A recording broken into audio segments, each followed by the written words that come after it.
আজকে আমি আলোচনা করব টি সমান সমান 2π√L/g এই সূত্র সংক্রান্ত। প্রথমে এই সূত্র সম্পর্কে আমরা একটু ধারণা নিই এবং এই সূত্র সম্পর্কিত কিছু ম্যাথ এখন আলোচনা করব। আচ্ছা, এখানে টি দ্বারা বোঝাচ্ছে পর্যায়কাল,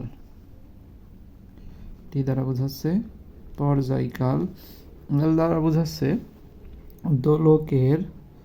দোলকের সুতার দৈর্ঘ্য, দোলকের সুতার দৈর্ঘ্য। আর জি দ্বারা কি বোঝায় সেটা আমরা জানি যে অভিকর্ষজ ত্বরণ। কি বোঝায়?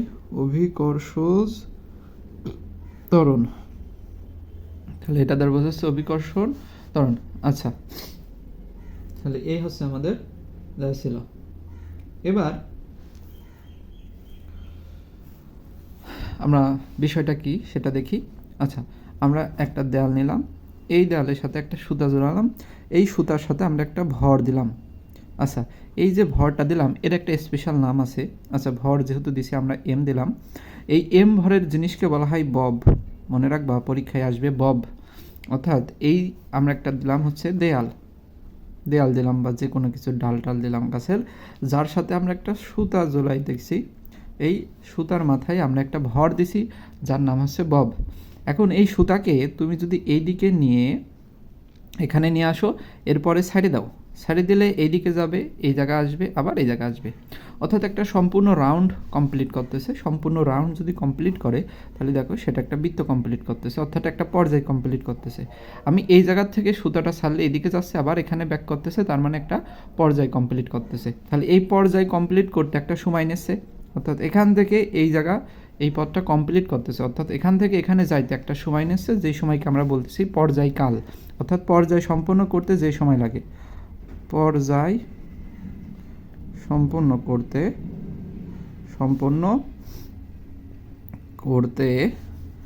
যে সময়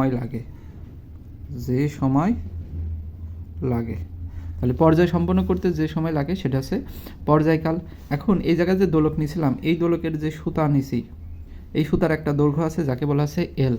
অর্থাৎ এল সমান সমান হচ্ছে সুতার দৈর্ঘ্য, যেটা আমরা বলেছি, অর্থাৎ দোলকের সুতার দৈর্ঘ্য যেটা, সেটা হচ্ছে এল, এবং অভিকর্ষজ ত্বরণ জি এর মান ফিক্সড। এখানে খেয়াল করো, ববের ভরের সাথে পর্যায়কালের কোনো সম্পর্ক নাই, কারণ পর্যায়কালের সূত্রে কোনো ভরের সাথে সম্পর্কযুক্ত নয়, শুধু সুতার দৈর্ঘ্যের সাথে সম্পর্ক। অর্থাৎ এখানে 5 কেজি দাও, 10 কেজি দাও, 20 কেজি দাও, তার সাথে কোনো সম্পর্ক নাই। সুতা যত বড় হবে পর্যায়কাল তত বেশি হবে, সুতা যত কম হবে পর্যায়কাল তত কম হবে, কারণ টি সমানুপাতিক √, আমরা এল বলতে পারি, টি সমানুপাতিক √L।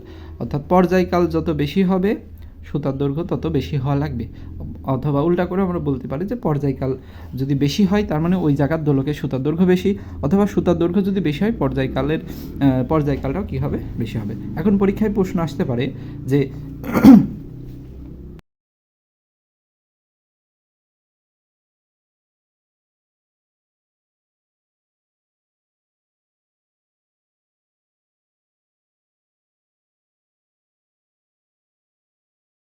যে প্রশ্নটা একটু আগে তোমরা পেলে সেই প্রশ্নটা তোমরা একটু সেভ করে নাও বা খাতায় তুলে নাও। এবার আমরা দেখি, আমরা দেখেছিলাম একটি সরল দোলক এ এর দৈর্ঘ্য হচ্ছে, আচ্ছা, একটি সরল দোলক এ এর দৈর্ঘ্য অপর একটি সরল দোলক বি এর দৈর্ঘ্যের 4 গুণ। দোলক বি এর দোলনকাল 2 সেকেন্ড হলে দোলক এ এর দোলনকাল কত হবে? এই ধরনের সমস্যার সমাধান করার জন্য প্রশ্ন আমরা আগে কিন্তু দিয়ে দিচ্ছি, ওই প্রশ্নটাই। সমস্যা সমাধান করার জন্য এখান থেকে একটা সূত্র বের করতে হবে। সূত্র দেখো, টি সমানুপাতিক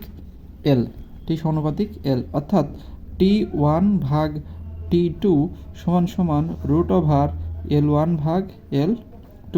এখানে যেহেতু এ এবং বি দোলকের কথা বলেছে, তাই TA/TB সমান সমান √LA/LB বলবো।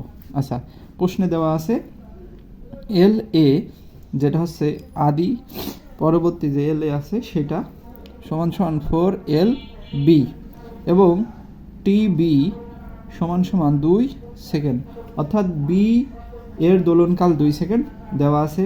আমার বের করতে হবে দোলনকাল TA = হোয়াট। তাহলে প্রশ্নে এই জিনিসগুলো বসাই দাও। TA সমান সমান √LA/LB গুণ TB। এবার ভ্যালু ইনপুট করি, √LA 4 LB ভাগ LB গুণ 2 সেকেন্ড। ক্যালকুলেশন যদি করো বিবি কাটে, √4 করলেই 2 আসে, গুণ 2 সমান সমান 4 সেকেন্ড, অ্যান্সার।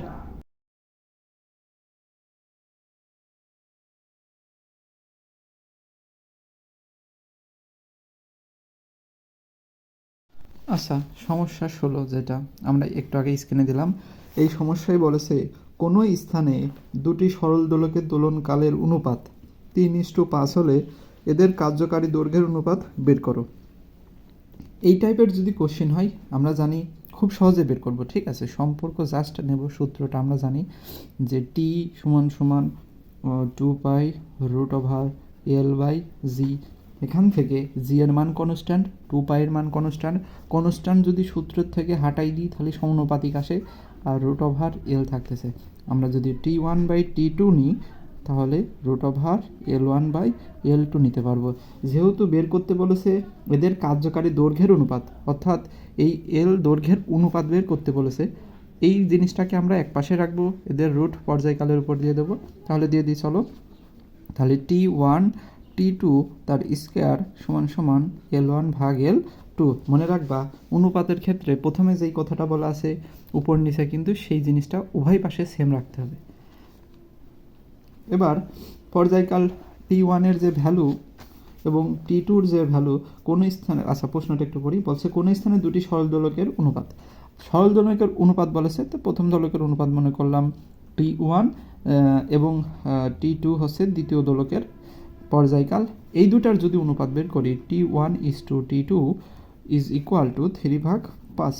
এটা এই জিনিসটা বলছে, কিন্তু ওরা লিখে দিয়েছে কিন্তু T অনুপাত T2 সমান সমান 3:5 এটা দেওয়া আছে। তো আমরা এখানে জাস্ট ভ্যালু পুট করব 3/5। যদি ভ্যালু পুট করো তুমি তাহলে হচ্ছে 3/5 both square is equal two L1 ভাগ L2। ক্যালকুলেশন করি 9/25 L1/L2। তাহলে L1:2 L2 is equal to 9:25, which is answer. Clear? I think you better understand.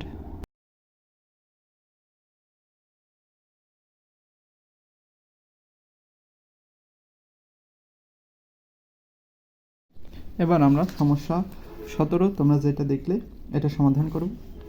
আচ্ছা, সমস্যা 17 কি বলেছে এই কথাটা অবশ্যই খেয়াল করো। সমস্যা 17-এর ক্ষেত্রে বলেছে, সমস্যা 17 কি বলেছে, 1 মিটার লম্বা একটি সুতা দিয়ে 10 গ্রাম ভরের একটি পাথর ঝুলিয়ে দিলে তার দোলনকাল কত?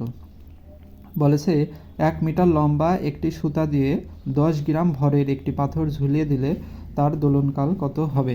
অর্থাৎ এখানে প্রশ্নে বলে দিয়েছে দৈর্ঘ্য যেটা এল সমান সমান 1 মিটার সুতার দৈর্ঘ্য এবং অভিকর্ষ ত্বরণ জি এর মান আমরা জানি 9.8 metre per second inverse two দোলনকাল T is equal to what.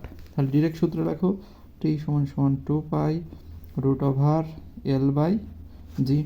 তাহলে 2π√L এর মান এত, জি এর মান বসাই দিলাম, বসাই ক্যালকুলেটর টিপলে 2 সেকেন্ড। অতএব উত্তর সরল দোলকের যে দোলনকাল সেটা হচ্ছে 2 সেকেন্ড।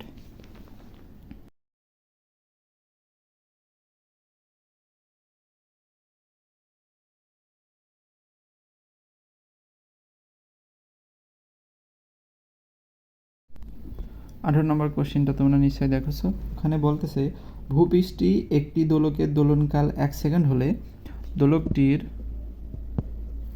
ভূপৃষ্ঠে একটি দোলকের দোলনকাল 1 সেকেন্ড হলে দোলকটির দৈর্ঘ্য কত হবে? ভূপৃষ্ঠের একটি দোলকের দোলনকাল মানে টি সমান সমান 1 সেকেন্ড দেওয়া এবং দোলকটির দৈর্ঘ্য এল সমান সমান হোয়াট এইটা চাইছে। খুব সহজে বের করো। তাহলে টি সমান সমান 2π√L/g। আচ্ছা, টি ভাগ 2π√L/g। আচ্ছা, এই যে √ওভার ভিতরে যেটা আছে কিন্তু তো ওই পাশে আমরা স্কোয়ার করি, তাহলে টি স্কোয়ার 2 স্কোয়ার পাই স্কোয়ার সমান সমান L/g। আচ্ছা, আমরা এই কাজটা কমপ্লিট করলাম। এবার এখানে যে ভ্যালু পাচ্ছি টি স্কোয়ার, এখানে 4 পাই স্কোয়ার, এই পাশের যে নিচের জি আছে সেই জিটা আমরা এই পাশে নিয়ে আসলাম, গুণ করলাম, ওই পাশে এল পড়ে থাকে। অর্থাৎ এবার যদি মান বসাই দাও, এল সমান সমান টি স্কোয়ার জি 4 পাই স্কোয়ার। তাহলে ভ্যালু পুট করো, টি এর মান তুমি জানো 1 সেকেন্ড তার স্কোয়ার, জি এর মান তুমি জানো 9.8, 4 পায়ের মান 3.1416 তার স্কোয়ার করে দাও, তাহলে একটা ফলাফল পাবো, সেটা হচ্ছে 0.248। এত। আশা করি বুঝতে পারছো ম্যাথটা খুব সহজ ছিল, তাই না?